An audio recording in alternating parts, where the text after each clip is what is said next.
Welcome everybody to another breastfeeding class or subject. Today we're going to talk about breastfeeding for your premature baby. Now, one thing to keep in mind is that just because your baby is born early does not mean that it has to affect your breastfeeding or the desire or your plan to breastfeed. It's just going to change it a little bit. And just remembering that breast milk, with its unique proteins, that it fits your baby's needs and each baby individually. So it's really important that you're able to provide your breast milk to a baby, especially if it's a preemie. Another thing that breastfeeding does is it helps you be more involved in your preemie's care.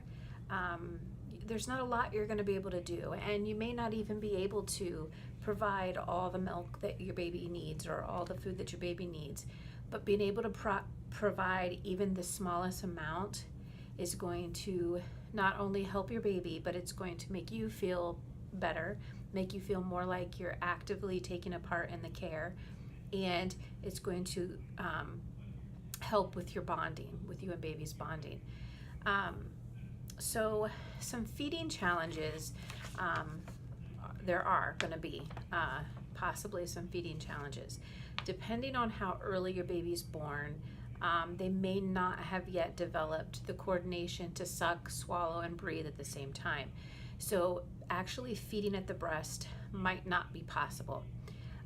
They may have some gastrointestinal issues, some breathing issues, and this all makes breastfeeding difficult. So these can be a couple of challenges. Also, just the fact that you are physically separated from the baby. You and your baby may be in two different places. You might be in one hospital, they're in another. Maybe you're at home and they're still in the hospital, so this can also present a challenge. But it's important not to get discouraged. You're going to have your moment where you're going to feel that, and you allow yourself to have that moment, but never give up and don't give in to that discouragement. And I'm speaking from experience, so it's not like I'm just speaking and I don't know where what you're feeling, because I felt it. Just remembering that your baby is going to grow and the baby is going to mature. They're going to gain weight. They're going to get those. They're going to develop those things that they need, the coordination that they need to be able to suck, swallow, and breathe at the same time. So you just have to be patient while this is happening. And during that time, if it's tube feeding, bottle feeding, whatever. So then the next part would be getting started. What is it you're going to do so that you can breastfeed? And this is all going to depend on your baby and the development of your baby and how early your baby is. If your baby has a feeding tube, so they're having to be fed through an IV or through an actual feeding tube. If your baby's able to breastfeed in the beginning or not able to breastfeed at the beginning.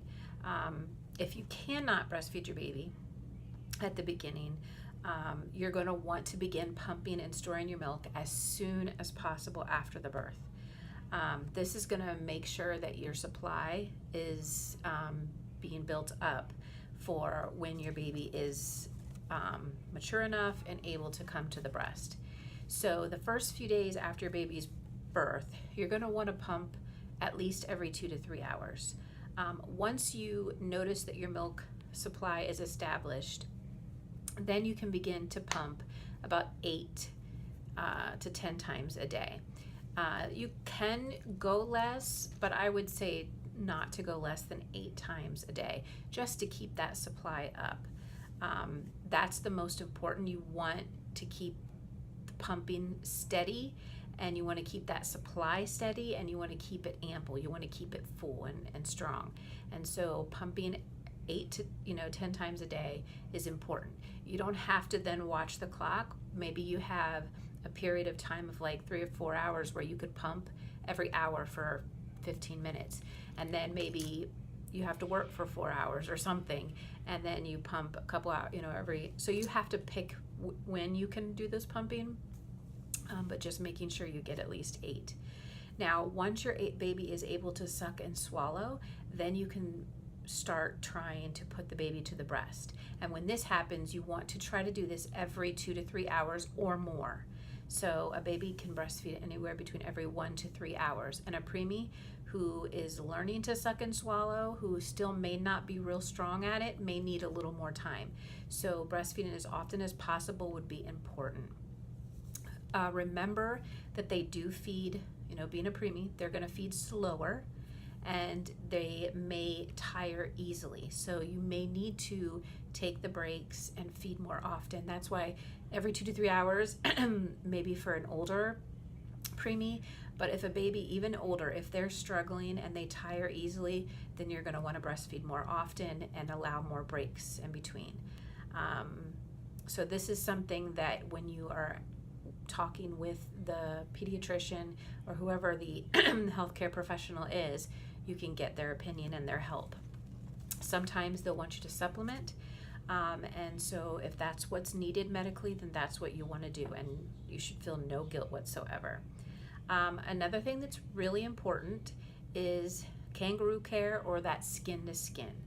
Having that baby brought to your skin, doing a lot of skin to skin is good for you and for your baby. It helps with the hormones of milk production. It's going to, of course, help with bonding. It can help regulate baby's heart rate. It can help regulate their breathing. It can help regulate their temperature. And then, of course, it can help regulate your hormones as well. Just knowing that the baby is there and having that baby against you is going to help you in your production of prolactin and oxytocin, which are the milk producing and milk releasing hormones. So that is just kind of it simply. You know, I will try to link some information below on maybe a little more further into it. Maybe there'll be some videos that you can check out on YouTube as well. But hopefully this just kind of touches a little bit on what to expect and the fact that you can breastfeed and pump, and, you know, just kind of knowing what to do. Sometimes when you're not prepared maybe for your baby to be born early, and you don't know what to do, so this helps. So I hope you enjoy the video. Give it a thumbs up if you did. Don't forget to hit the subscribe button, and so you can see more of my videos when I put them out. Hit the notification bell as well, and that will notify you when I put up a video. So I hope to see you guys in my next video.